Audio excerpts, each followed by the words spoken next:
we're going to start learning about unit rate, or start reviewing about unit rate. So we'll just start with a simple problem, and then we'll go on to a table and a graph. It says to find the following unit rate. Okay, remember unit rate is over 1. Always your denominator will be 1. 70 students are in 5 classes, which equals how many students per class? Okay, so if we have 70 students in 5 classes, how many is going to be in one class? Or how many are going to be in one class? Okay, we want one class. Okay, so in order to get that, we have to divide 70 divided by 5, which when you do that, you should get 14. Okay, and that's going to go here. So that's going to be 14 students in one class. Okay, so always remember your denominator is over 1. All right, we're going to move over. All right, so then let's do our unit rate. So if we said Landon walked in 1 hour, we don't know how many miles he walked, but in 2 hours he walked 1 mile.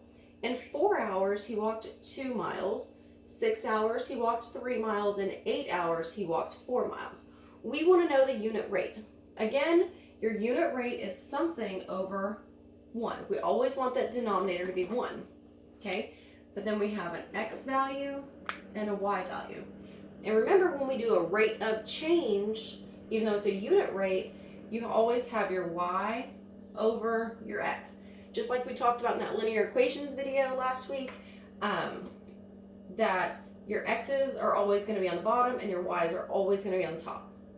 So when your x is 1, we don't know what the y is, but we do know that when our x is 2, our y is 1. Okay, so how do we get from 2 to 1?